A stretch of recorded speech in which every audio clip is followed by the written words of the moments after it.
All right, welcome everyone to the Judiciary Committee hearing this Tuesday morning, 10 a.m. here in 016. It's a very cold 016. If we have a crash on the Zoom side, we'll try again on March 14, which is Wednesday at 9:31 in this same room. Otherwise, we have a 2-minute time limit on testimony. If you can hang around after you've testified, that would be great. All members often have questions. Okay, first up on today's agenda is HB 1595. This creates a state-initiated process to expunge records of arrests and convictions for the offense of promoting a detrimental drug in the third degree at no cost to the record holder. First up on 1595 is Gary Yabuti, Executive Director for Hawaii High Intensity Drug Trafficking Area. In opposition, next is David Day or Michelle M.L. Pu'u, Deputy Attorney General, in person. Good morning. Good morning.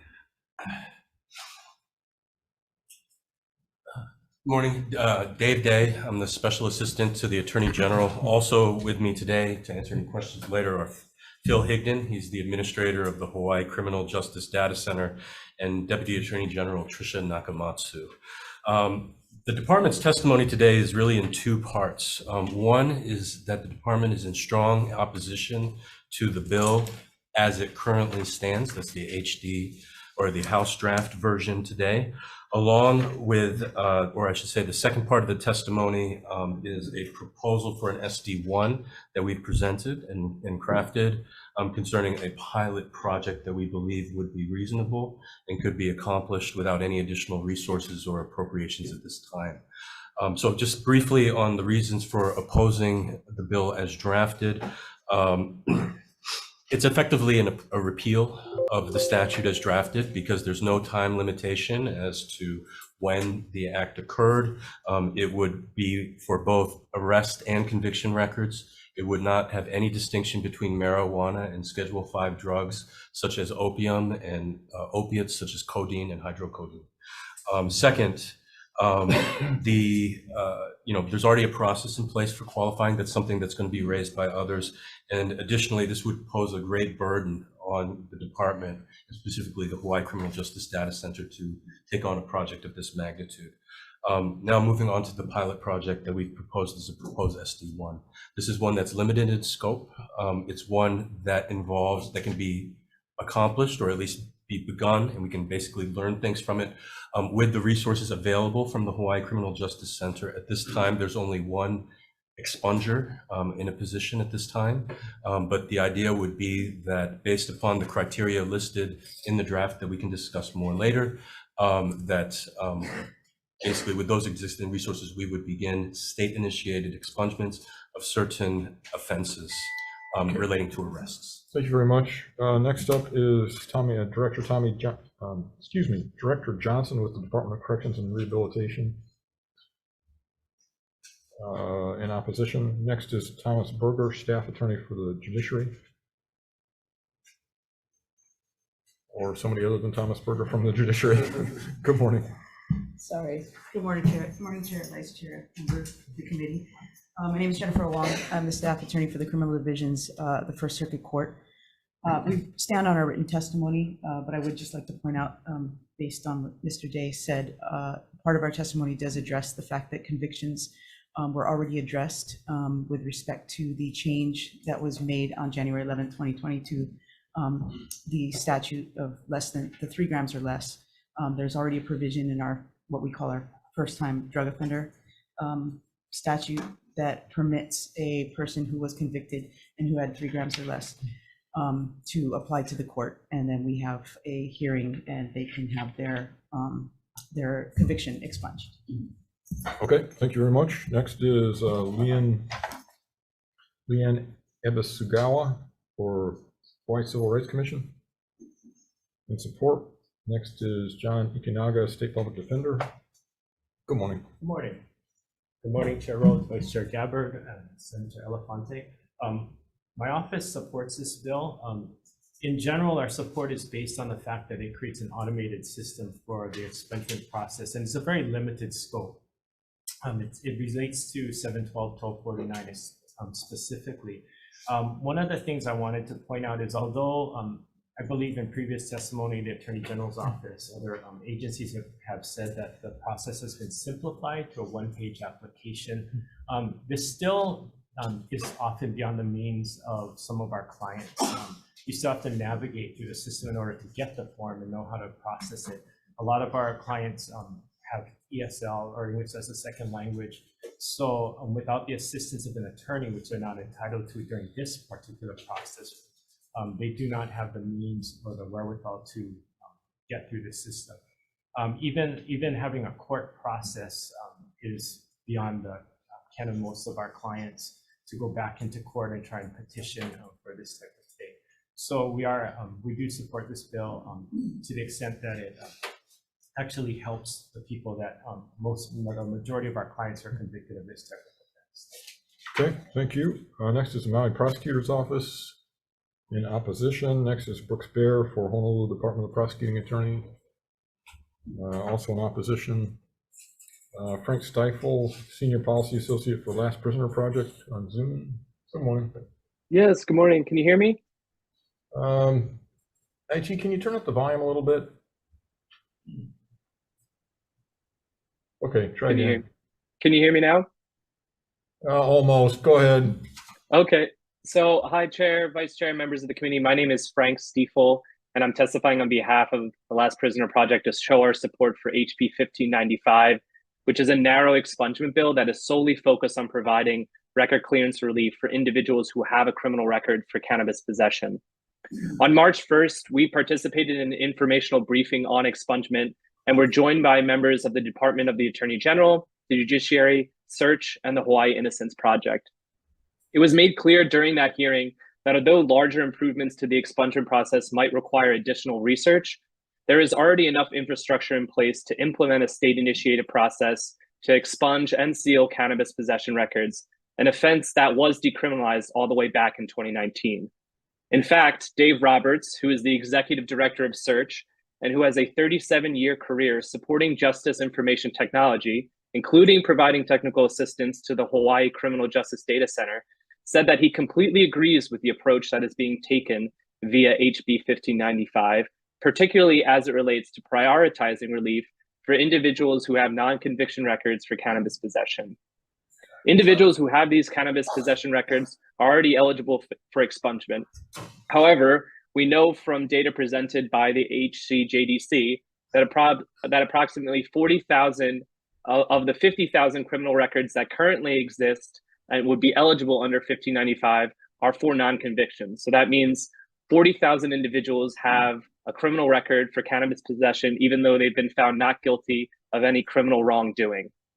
HB 1595 would simplify the record clearance process for individuals with a cannabis possession record by having the Attorney General's office initiate the expungement process. The state-initiated expungement process would promote public safety by expanding access to employment, housing, and educational resources that allow for community reintegration and stability.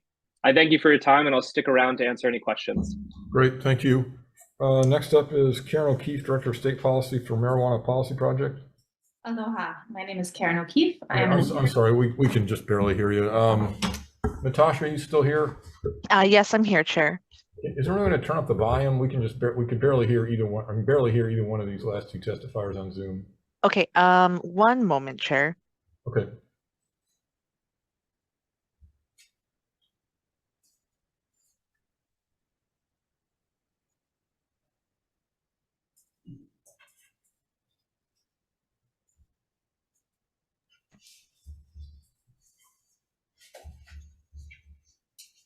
Chair, we have somebody on the way to check on the volume. Okay. I'm not going to recess just because it's a technical problem. So let's just wait for a couple minutes because we just can barely hear you. So okay, thank you. Thanks. Actually, you know what? We'll go ahead and move on with testimony that's not on Zoom, and I'll come back to you if that's okay. Okay, great. Sure thing. Next up, we have Kat Brady for Community Alliance on Prisons. Morning. Good morning. Good morning, Chair, Vice Chair, member of the committee, Kat Brady, testifying on behalf of Community Alliance on Prisons in support of this measure. I agree with everything that Frank Stifel just said, and 40,000 records of people who were not convicted, it still impacts their lives. Criminal records make living really difficult, getting a job, finding housing, opening a bank account. It's numerous hassles that people have to go through.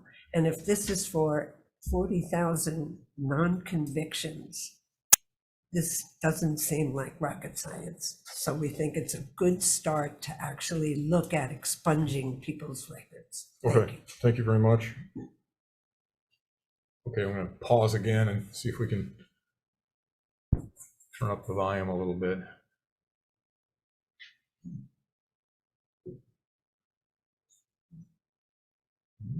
Most of the way up.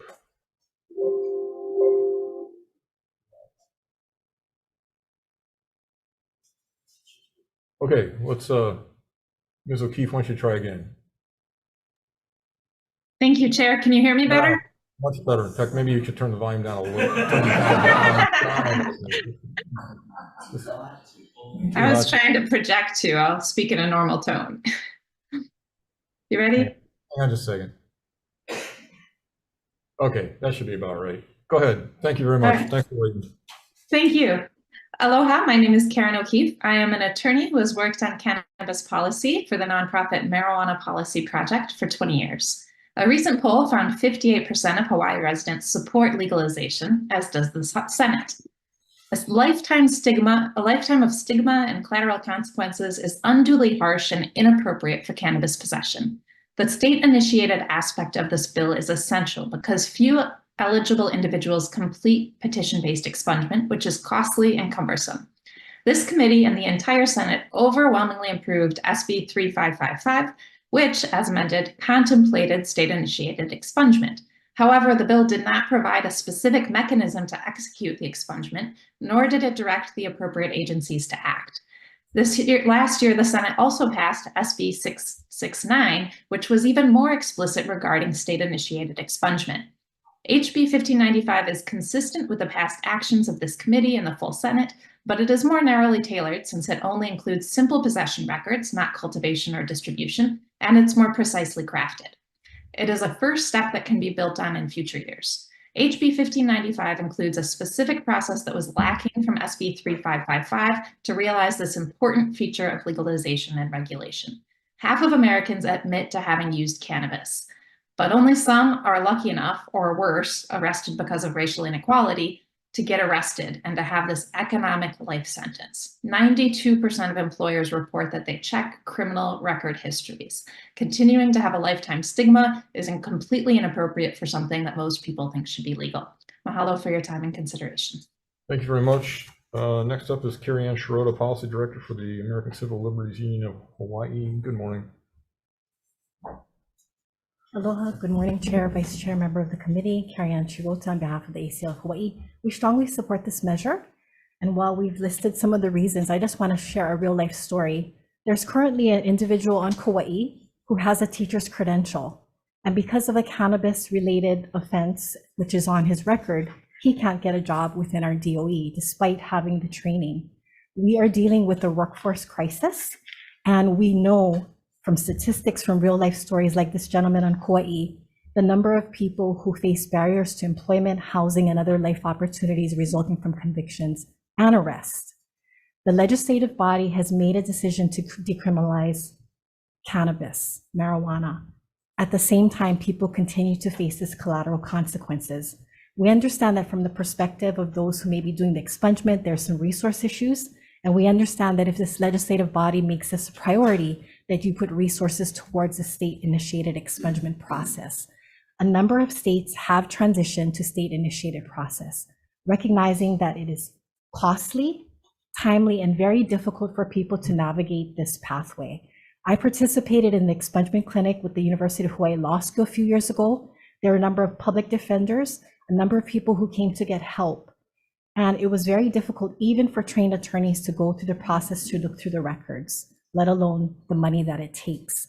And there are still errors with our system. Someday when we move to the state-initiated process, we'll all look back and say, Why didn't we do this 10, 20 years ago?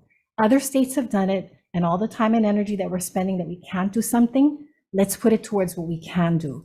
It's possible because we have the ability to narrow down this demographic data. And Chair, I don't know if you saw this, but at the informational briefing, the Hawaii Criminal Justice Data Center put out more specific data that I think that's really relevant to today, and I'll leave that with you. But again, let's focus on what works. And finally, I understand that there's a process for people to pursue expungement under the decrim bill. Okay. We asked for data and the judiciary was not able to provide any. Thank you very much. Next is the Chamber of Sustainable Commerce in support. Chris Caulfield for Legislative Committee for Democratic Party of Hawaii, also in support. Paul Armentano for Deputy Director of Normal, Reform of Marijuana Laws, in support. Georgette Yindel for Law Office of Georgette Yindel, in support. Minda Yamaga, President of Japanese American Citizens League, Honolulu chapter, in support. Tai Cheng for Aloha Green Apothecary, in support. Noah Phillips for Hawaiian Ethos, in support. Jeffrey Hong for Tekmana LLC. Good morning.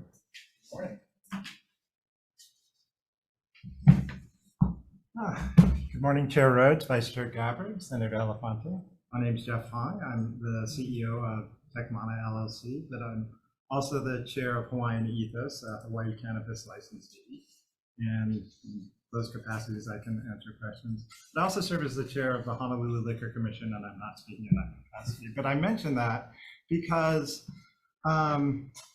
in my technology kind of focus, if we look at the 40,000 records that need to be expunged, it takes an hour each. That's like 50 man-years of labor, right? And so I understand the hesitation from the agencies that would be required to implement this policy. We need to work, smarter, not harder. And having the legislature put its sense of urgency in the departments is necessary through this legislation to get stuff started. I mean, I know if you were to set the deadline 4 years from now, the system would be implemented 6 years from now, and it's no disparagement on the agencies. It's just, it takes a long time and it's hard to prioritize unless somebody sets the priorities. So I strongly recommend that you set the priorities for us and give the agencies some time to get a system in place and get started now. Thank you very much. Thank you. Next we have Nikos Leverance, Drug Policy Forum of Hawaii Board President, in support. Then I have a long list of almost exclusively in support individuals. I'm not going to read their names, but if anybody else is here or on Zoom who would like to testify on HB 1595, now's the time. Come on down. Good morning.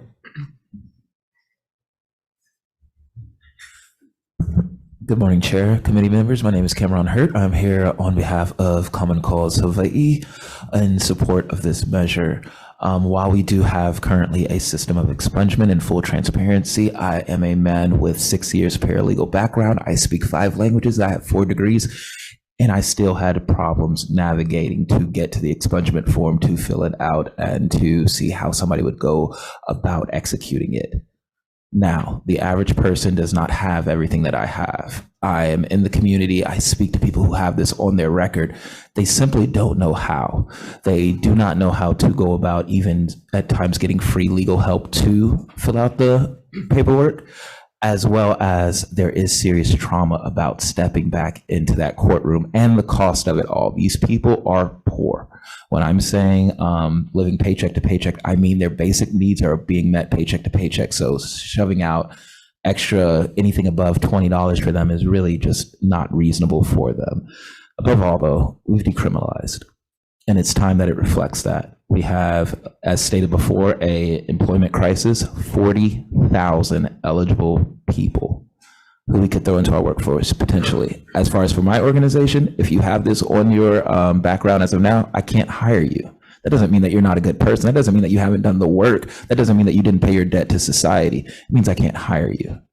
We can do better, and we should do better. The earnest isn't on the people to figure this out. I think the government can step in here and make this system streamlined and easier. And we look forward to you guys' decision on that. Thank you. Thanks very much. Would anyone else like to testify on HB 1595, Zoom or in person? Okay, seeing none. Members, questions? Yes. Senator San Buenaventura, go ahead. Attorney General Office.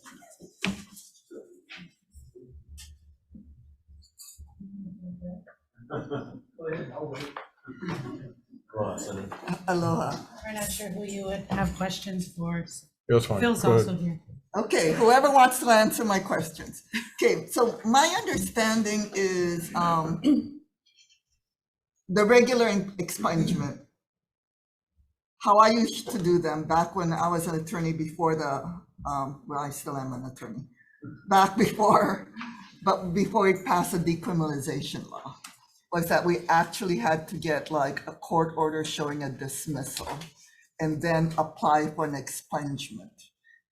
What is the procedure where there is no dismissal order or like something like this, where there is a law that says now we are going to decriminalize possession? But what do you folks require them to do? Just to clarify, you're referencing for convictions, correct? Yes.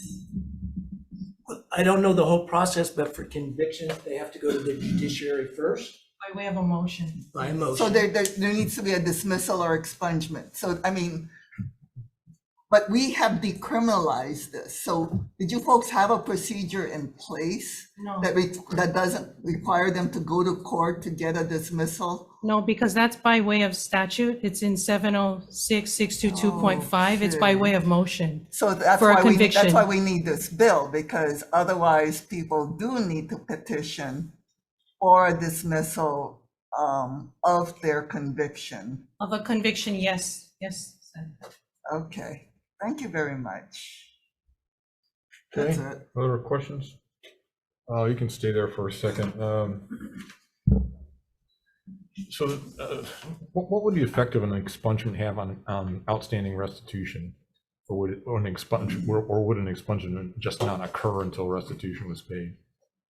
It would be highly unlikely that there would be outstanding restitution on this type of an offense that is owed and outstanding, just Okay. in all candor. Okay. So But that and would it- disappear effectively, yeah. But you wouldn't Unless have, there is a freestanding order for restitution, which becomes a civil mechanism right, that might exist independently, But it but still the wouldn't odds of there affect the- being such an issue outstanding is highly unlikely. all right, all right.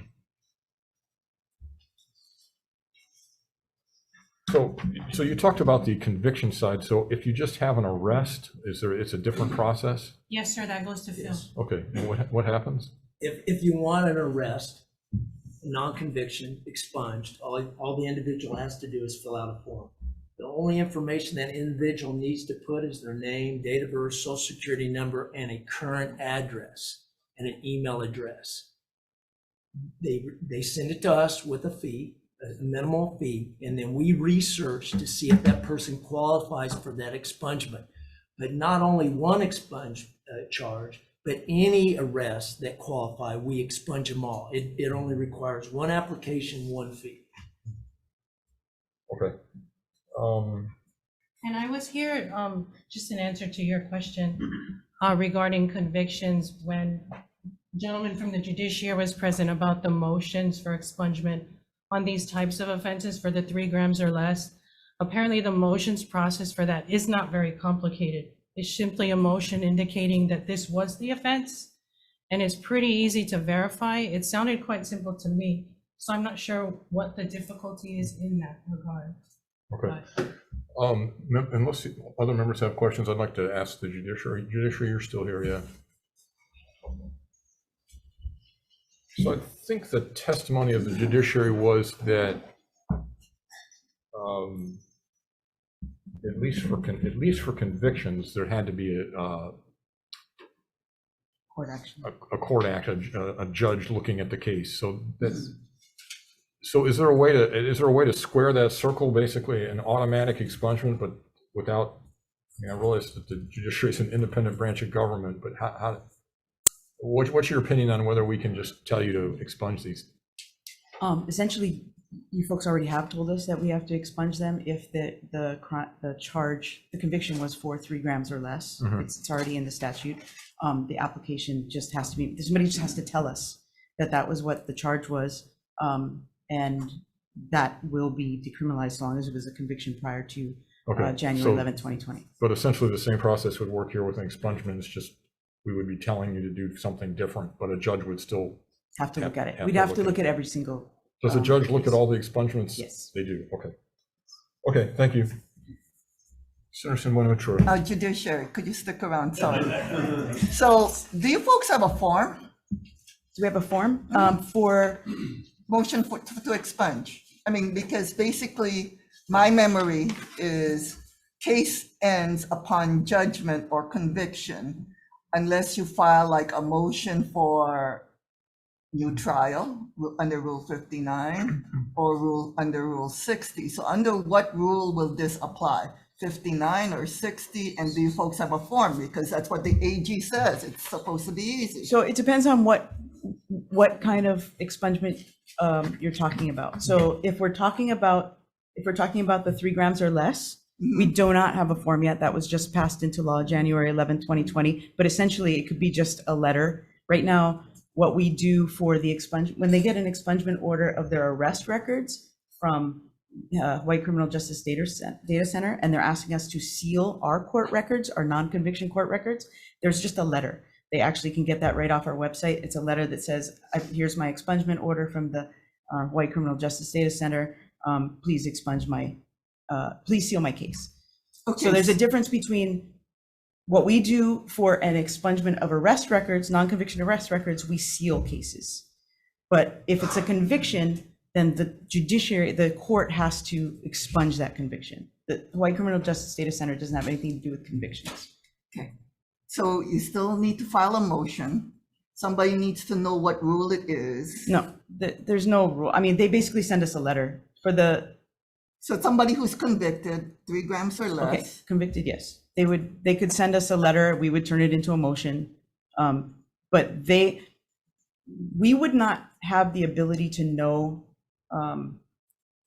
whether a 712-1249 case was for 3 grams or less, unless the defendant were to tell us or the prosecutor was to tell us. So we need to have them come in so that they can confirm that this was a 3 gram or less. The charging document simply says, for prior to January 11th, 2020, the charging document simply says possession of marijuana. It doesn't necessarily say the amount, because prior to January 11th, 2020, it was in any amount. Yeah. So they do distinguish. I have looked at a number of these cases over the last couple of weeks, and the charging document does generally distinguish between marijuana and other Schedule 5 drugs, but we would not be able to know that unless we actually knew that this was a person seeking this expungement of conviction, so that we could then go in and look at their charging document, see whether it was a marijuana offense, and then confirm with the prosecutors the amount. Okay. So so therefore we would need a hearing. Okay. It's been around for 4 years. Is there any plans for a form? I mean, in case this doesn't pass, because AG claims it's supposed to be very easy, but it doesn't sound like it is. They could generally use the same form that they do right now for the non-conviction arrest. It's just a letter. It's a letter to us saying, this is my charge. We actually make it into a motion. We're calling it a motion, but okay. Generally speaking, anytime a pro se defendant writes us something and it asks us for something in particular, we make it into a motion. We just file it as a motion. It's not necessarily a formal form, I should say. Okay.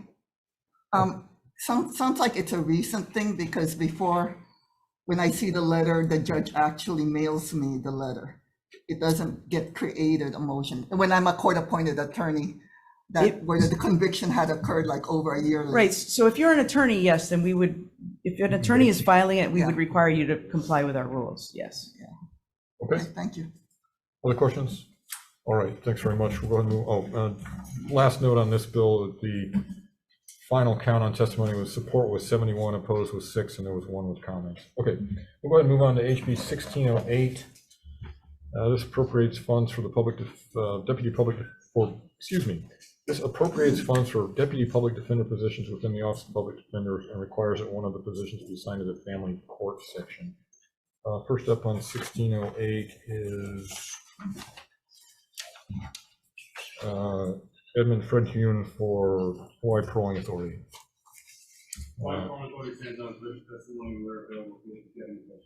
In support. Yes, sir. Okay, thank you. Next is John Naga, State Public Defender. Good morning again. Good morning, Chair Rose, Vice Chair Gabbard, and committee members. So we're asking that this bill be pressed forward in the form and in the Senate version, which clarified that the 4 positions would be PD3 positions, and also that we would assign a PD2 position to the family court, and consistent with the spirit of this bill.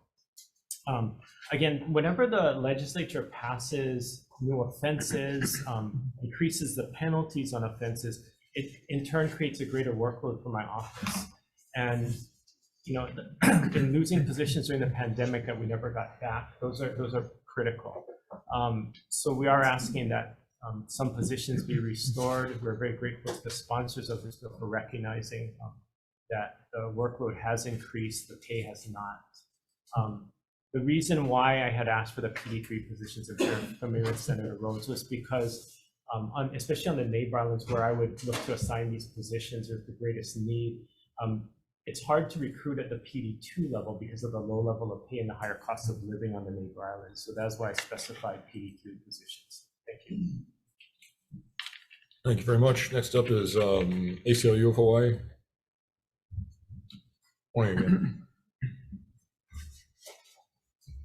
Well, Chair, members of the committee, Carrie Ann Shirota, on behalf of the ACLU of Hawaii, we strongly support this measure. As has been submitted by the Public Defender's Office some years ago, before just around the pandemic, they lost, they believe it's 6 public defenders. And if you look at sort of those who protect our Constitution, who are in the trenches every single day, it's public defenders or court-appointed counsel. Indigent persons have the right to legal counsel. That's been decided by the U.S. Supreme Court in Gideon versus Wainwright.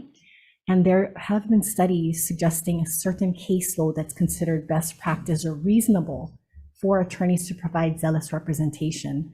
And if you fall below that, that seriously engenders people's right to, zealous counsel. And as has been pointing out on the neighbor highlands, this is particularly an issue. If you look at prosecutors have gotten raises, police department, law enforcement across the board, but the public defenders continue to get less funding. And I'd also want to note in here that even one of their positions for investigators on the island of Kauai, my understanding is that an Oahu investigator had to fly to Kauai to do investigations. Would we ever require the prosecutor's office or attorney generals to do that? No. Please fully fund the public defenders. Thank you. Thank you. Next up is Georgette Yandel for her law offices in support. Next is David Pullman in support. That's everybody who signed up on HB 1608. Would anyone else like to testify on HB 1608, either here or on Zoom? Seeing none, members' questions? Seeing none, let's go ahead and move on to the next bill. HB 1674, this authorizes candidates and their candidate committees to donate residual campaign funds to the general fund of the state or to the real property tax general fund of any county of the state. First up on 1674 is Gary Cameron, Kristen Izumi Natal for campaign spending. On Zoom, perhaps? He's present on Zoom, Chair. Okay. Good morning, Mr. Cam. Good morning, Chair, Vice Chair, members of the committee. The Commission has submitted very brief comments in support, and I'll just stand on those. Thank you. Okay, thank you very much. That's everybody who signed up to testify on HB 1674. Would anyone else like to testify on HB 1674, either on Zoom or in person? Seeing none, members, questions? Questions for Mr. Cam, Chair? Sure, go ahead, please. Hi, Mr. Cam. Thanks for being here. I did read through your testimony from the Campaign Spending Commission. Can you currently share with the committee what is the process now currently in law for a candidate or a candidate committee to return funds? It's return to the contributors. You can spend the money in the way specified under HRS 11-381. And failing all of that, the funds, residual funds will probably be escheated to the state if you need to terminate your registration. So this adds another way to take care of your residual funds. Okay, thank you. Thank you, Chair. Other questions, members? Okay, if not, let's go ahead and move on to the next bill, which is HB 1881. This updates the maximum administrative fines allowed for violations of chapters relating to standards of conduct and lobbyists. First up on 1881 is Robert Harris, Executive Director of Hawaii State Ethics Commission. Morning.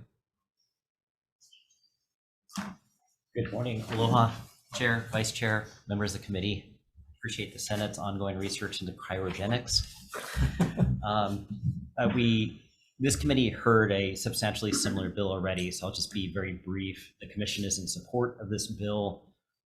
The idea is to give flexibility to handle situations where there may be egregious or significant ethics violations and try to make sure that the fine is proportional to the type of actions that occur, the violation that occurred. Thank you for the opportunity to testify. Thank you. No one else has signed up to testify in HB 1881. Would anyone else like to testify in HB 1881? Seeing none, members' questions? Seeing none, let's go ahead and move on to the next bill, which is HB 1912. This establishes one additional district court judgeship in the First Circuit, which is on Oahu. First up on 1912 is Michelle Acosta or Judge Melanie May for the judiciary. Good morning. Good morning. Good morning, Chair, Vice Chair, members of the committee. My name is Michelle Acosta, Deputy Chief Court Administrator for the First Circuit. We stand on our written testimony in support, and this would raise the number of district court judges authorized for the First Circuit from 14 to 15. We thank the legislature for making the appropriation last legislative session, and we're just looking for the statutory authorization. Thank you very much. Next is Jesse Suki, President of Hawaii State Bar Association, in support. Next is John Ikinaga, State Public Defender, in support. Okay. That's everyone who signed up on HB 1912. Would anyone else like to testify on HB 1912? 1912 on Zoom? No. Members, questions? Okay, I don't have any either. Let's go ahead and move on to the next bill,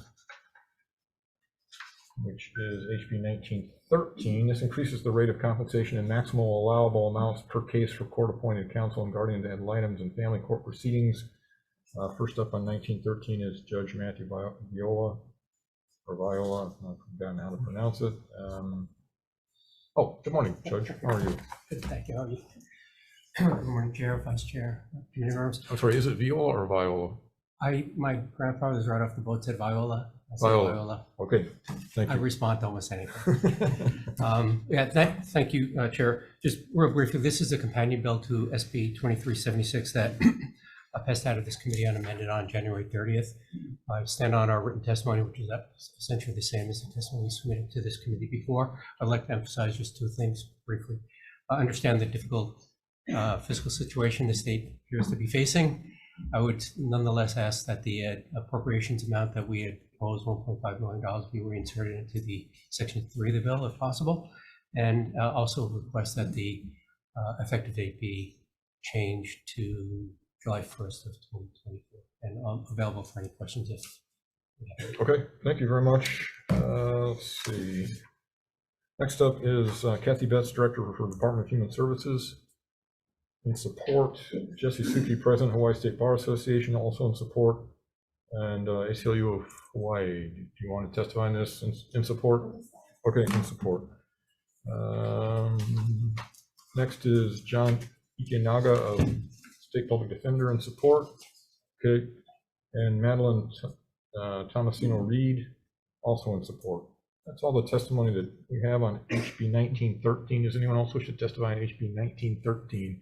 Seeing none, members' questions? Yes. Senator San Buenaventura, go ahead. Judge Viola, and I guess the other person from judiciary.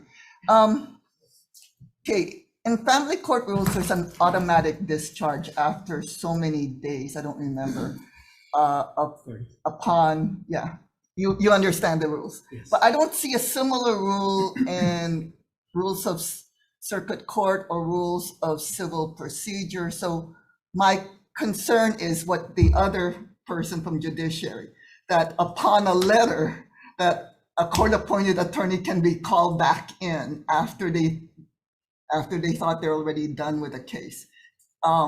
Does the judiciary have like an automatic termination of court-appointed attorneys potential? Under Rule 87 of our family court rules. Only family court though, but what about Yeah. circuit court or? I think you're on there, especially in the criminal cases. You are the Yes. attorney of record. You can make a motion to withdraw. But if there are post-conviction proceedings or if someone is placed on probation, they stay on that case. Yeah, even in family court on some of the court-appointed attorneys in public defender's office, those cases can last for a while. Or Yes, significantly especially since now we're talking about expungement and the last person from judiciary says that they call in the attorney upon a letter. Okay, thank you. Other questions, members? Okay, seeing none, let's go ahead and move on to the next bill, which will be HB 1914. This increases the rate of compensation and maximum allowable amounts per case for court-appointed counsel in criminal proceedings. First up on 1914 is Judge Ronald Johnson, or state of, or somebody else from, I'm sorry, from the judiciary anyway. Go ahead. Good morning again, Chair, Vice Chair, members of the committee. My name is Jennifer Owong. I'm the staff attorney for the criminal divisions of the First Circuit Court.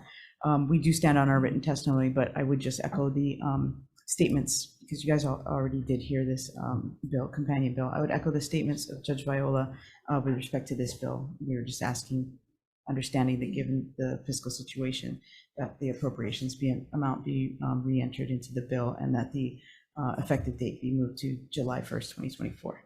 Good, thank you. Next is Fred Hume from Hawaii Parole Authority. Hawaii Parole stands in our written testimony and support for available. Great, thank you. Next is Jesse Suki, President for Hawaii State Bar Association in support, ACLU of Hawaii in support, okay. Georgette Yindal, also in support, Richard Singh in support, Charles E. Murray III in support, and John Ikinaga in support. Okay, that's everybody that signed up for HB 1914. Does anyone else wish to testify on HB 1914? Okay, seeing none. Members, questions? Yes, Senator sorry. San Buenaventura. Last person.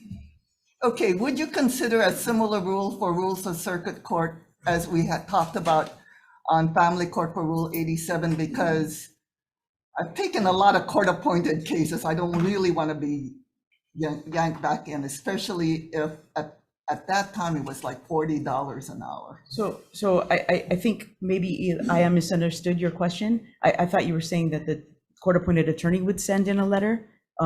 No. If the person sends in a letter and they have court-appointed attorney, we would not force you to come into court.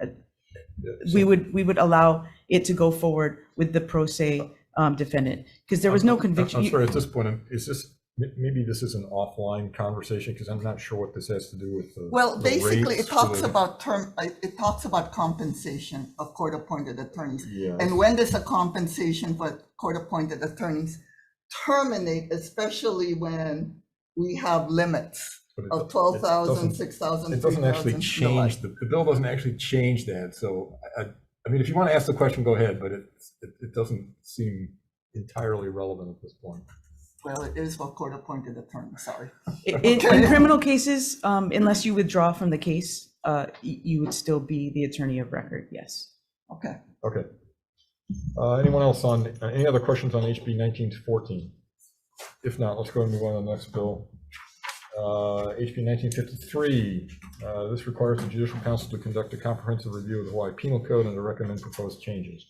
First up on 1953 is Director Johnson with the Department of Corrections and Rehabilitation in support. Rod Miley, Administrative Director for the Judiciary, with comments, okay. Fred Hume from Hawaii Paroling Authority. Hawaii Parole Authority stands in support. In support, thank you. And next is John Ikinaga for the Office of Public Defender, also in support. Okay. Next is Kat Brady for Community Alliance on Prisons. She's gone in support. ACLU.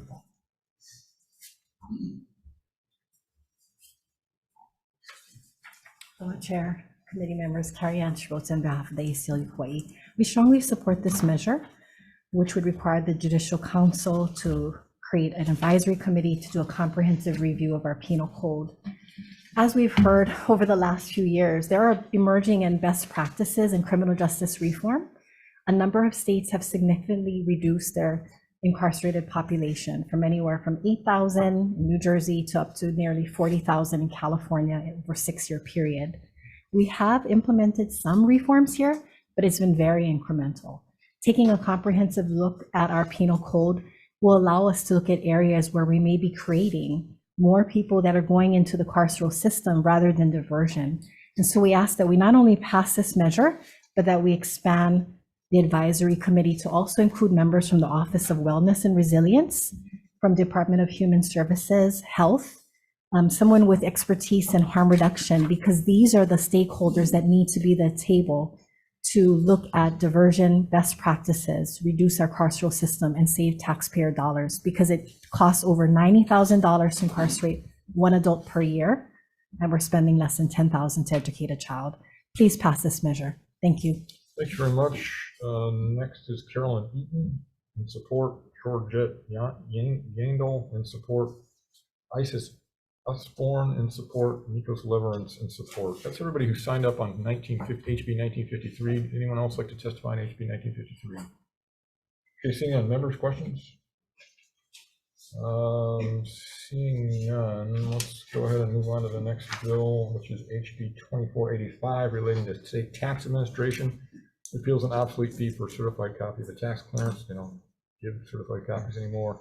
Adds a penalty for failure to comply with reporting requirements under general excise tax law and transient accommodation tax law, and raises the unfair competition penalty under general excise tax law to adjust for inflation. First up on 2485 is Gary Suganuma, Director for Department of Taxation. Morning, Director. Good morning, Chair, Vice Chair, and members of the committee. Gary Suganuma, Director of Taxation. The department stands in strong support of this administration measure. Section 1 of the measure removes a $5 fee for each certified copy of a tax clearance. The fee provision is outdated. We no longer issue certified copies, and in fact, members of the public who need them can now request and obtain the tax clearance online and just print it out themselves. And so we haven't, there is no longer a need for certified copies as far as we know. No one ever requests them anymore. And so just removes that fee. Section 2 and 4 would establish a penalty of $500 per violation of existing GET, general excise tax, and transient accommodations tax laws, requiring anyone authorized under an agreement by an owner of real property to collect rent on the owner's behalf to provide the department with certain information that we can use to verify who the owner is and to make sure the owner is paying GET and TET taxes. And, so again, right now, even though the law is on the books, there is no penalty for non-compliance. And so we believe that there are rent collection agents out there who are not complying right now. We just don't have any tools to bring them into compliance. And so we're proposing to establish this penalty as a way for us to better administer that requirement.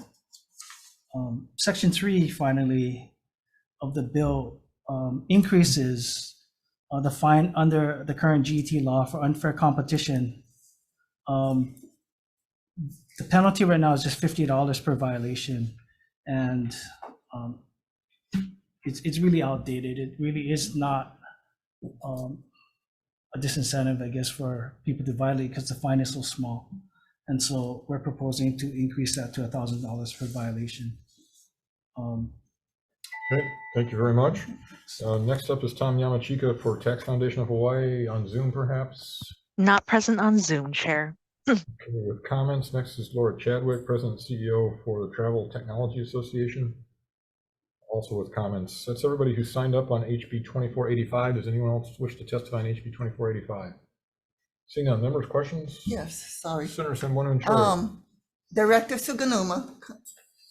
So your testimony is that if there's like a third-party collector, you folks don't enforce? I mean, so like if a realtor is collecting for a landlord, you want to be able to use this bill to pursue the realtor instead of the landlord themselves? Yeah, so right now we do receive the information.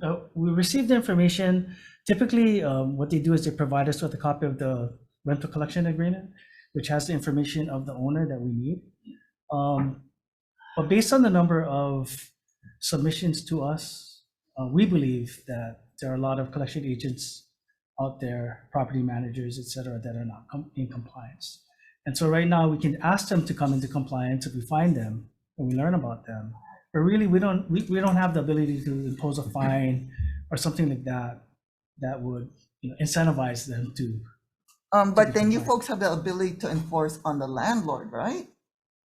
Once we find out who the owner of the property is, then yeah, the tax is imposed on the owner.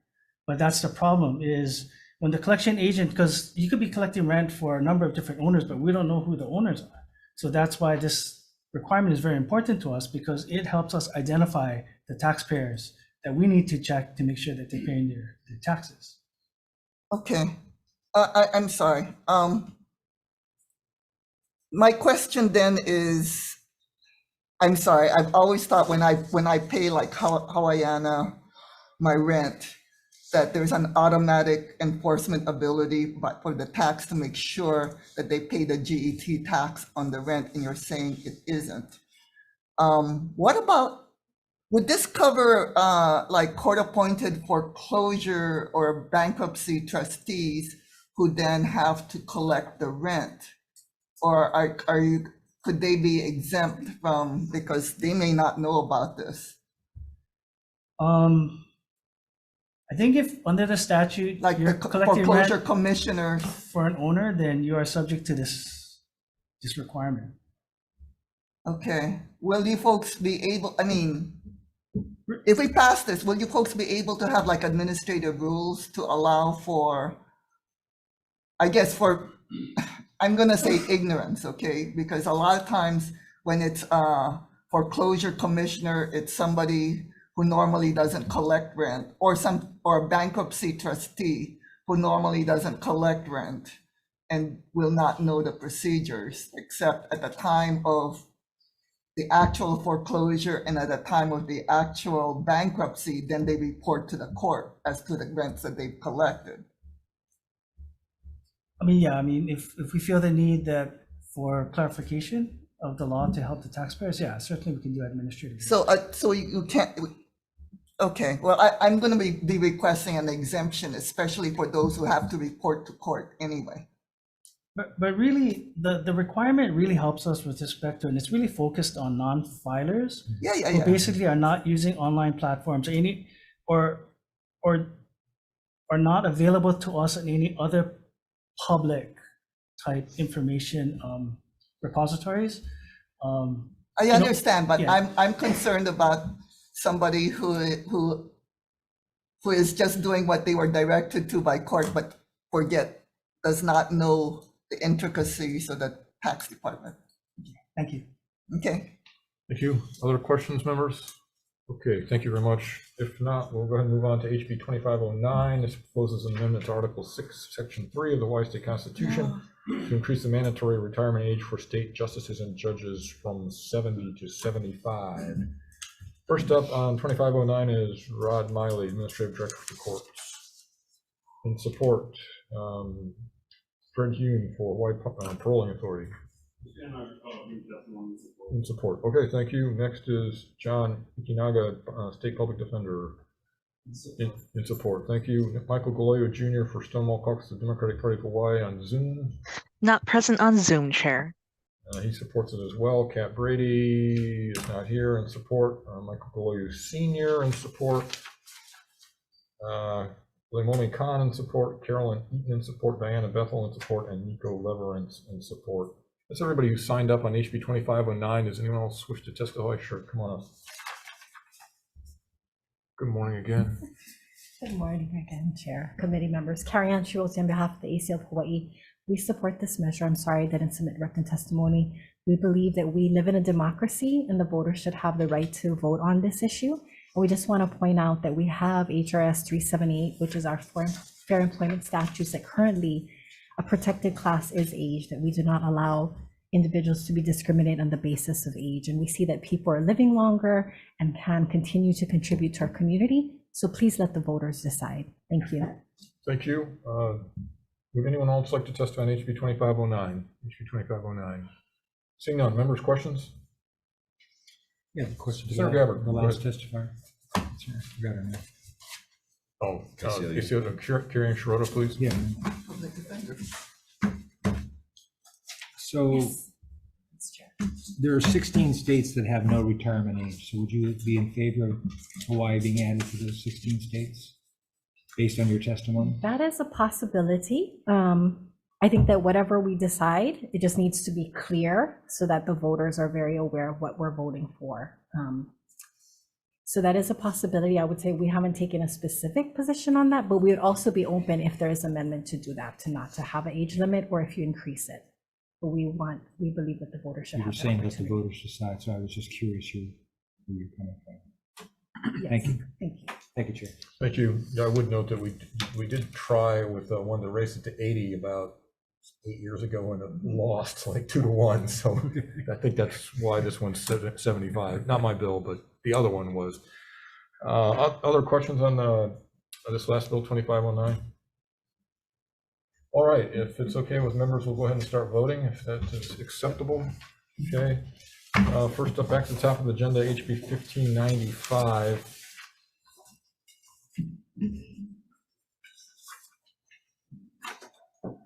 So I'm going to suggest that we accept the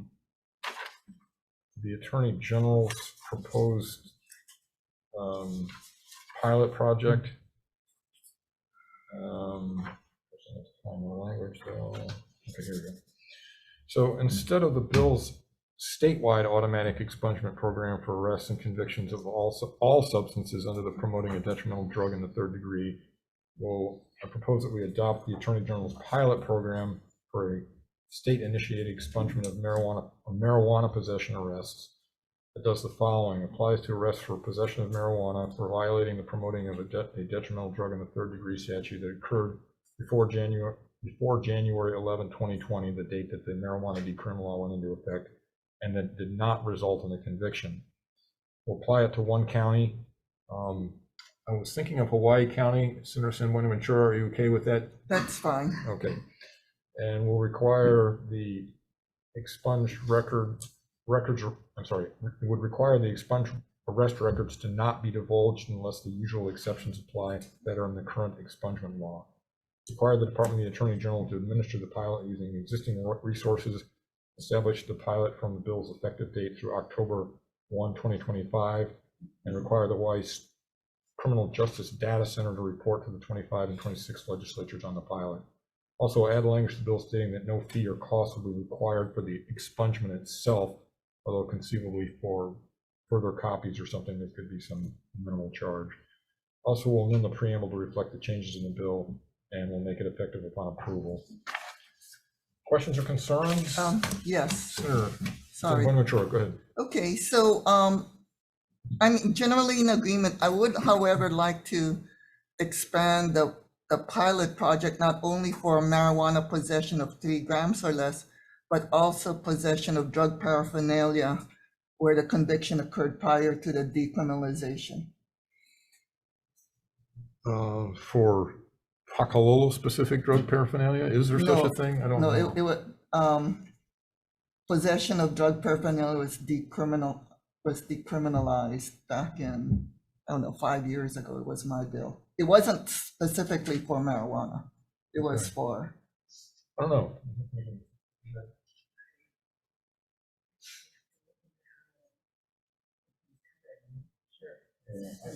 We haven't really considered that at this point, so I don't know. I don't think I can in good conscience say, yeah, let's do it. I'm happy to put in the committee report that it's something we should look at, but I don't, Yes, I think it's probably another bill. Other crimes that were decriminalized, and I can provide you the bill that showed the decriminalization. Okay, now we'll put in the committee report and then see where we go from there. Thank you. Okay. Other concerns or questions? Just comment. I was going to vote no, but would you pilot program just specifically for marijuana? I'll vote yes to that. Okay, great. Seeing no other comments or questions, Senator Gabbard for the vote. On HB 1595 to pass with amendments, Chair Rhodes. Aye. Vice Chair votes aye. Senator Elefante. Aye. Senator San Buenaventura. Aye. Senator Awa. The measure passes. Thank you very much. Next up is HB 1608. This appropriates funds for deputy public defender positions. Recommendation here is to go ahead and specify the number of positions will be 4 deputy public defender 3 positions with a certain appropriation of $627,300, and we'll put a different effective date on it, April 14, 2112. And that's it. Questions or concerns? If not, Vice Chair. Chair's recommendation is to pass HB 1608 HD2 with amendments of the members present. Are there any no votes or reservations? Hearing none, the measure passes. Thank you, members. Next up is HB 1674, authorizes candidates and their candidate committees to donate residual campaign funds to the general fund of the state or the real property tax general fund of any county of the state. Recommendation is to pass with an amendment just making it effective upon approval. Questions or concerns? Senator Elefante. Yeah, thank you, Chair. I appreciate having the hearing on that. I'll be voting no on this specifically for several reasons. First is for those that we already have a process in place that I feel is sufficient enough. And I believe that donors who donate to campaigns or campaign funds or to campaign candidate, that is their intended recipient rather than give it to the general fund or real property tax. And then I think there might be an unintended consequence for those that may file or may not file and want to run in the future. And I know this just gives an option and it's voluntary, but for those reasons, I feel what we currently have now, according to what Mr. Cam shared, I believe is sufficient. So for those reasons, I'll be voting no. Thank you. Understood. Thank you. Anyone, any other questions on that one or concerns? If not, Vice Chair Gabbard for the vote. On HB 1674 HD1 to pass with amendments of the members present, with Senator Elefante voting no. Are there any other no votes or reservations? I'll also be voting no. I got persuaded by Senator Elefante's arguments. And seeing that both of them voted no, I'll vote no too. Okay. So, Chair, with 3 no votes, the measure does not pass. Okay, thank you. Let's see, what's next? HB 1881 updates the maximum administrative fines allowed for violations of chapters relating to standards of conduct and lobbyists. The recommendation on 1881 is to make it effective upon approval. Questions or concerns?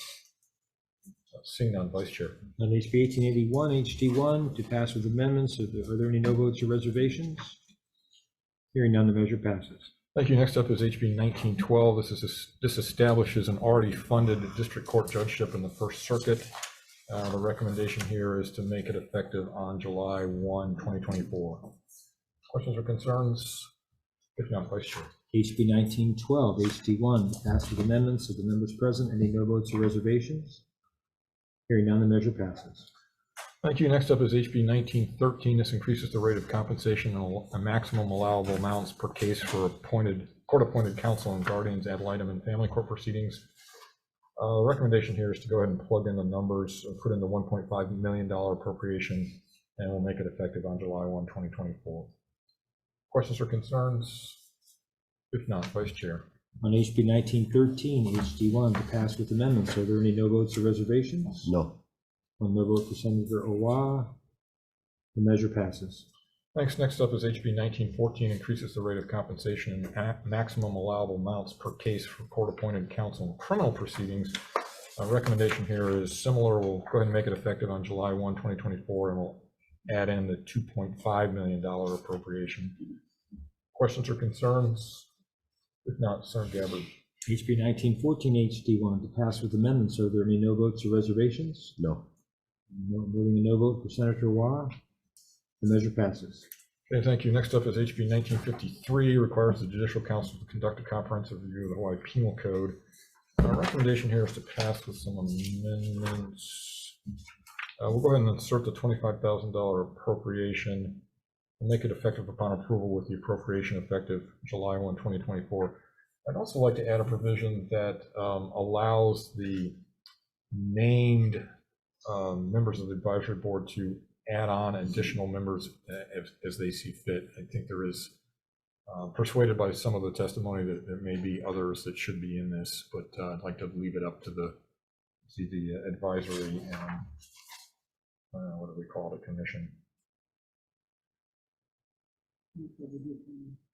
Committee to make that determination. Questions or concerns? If not, Senator Gabbard. On HB 1953, HD1 to pass with amendments, are there any no votes or reservations? Hearing none, the measure passes. Thank you. Next up is HB 2485. This repeals an obsolete fee for a certified copy of tax clearance as a penalty for failure to comply with reporting requirements and raises the unfair competition penalty under general excise tax law to adjust for inflation. Excuse me, the recommendation here is to make effective upon approval. Questions or concerns? If not, Senator Gabbard. On HB 2485, HD1 to pass with amendments, are there any no votes or reservations? Reservations. No. No vote for Senator Owa. Reservations for Senator San Buenaventura. The measure passes.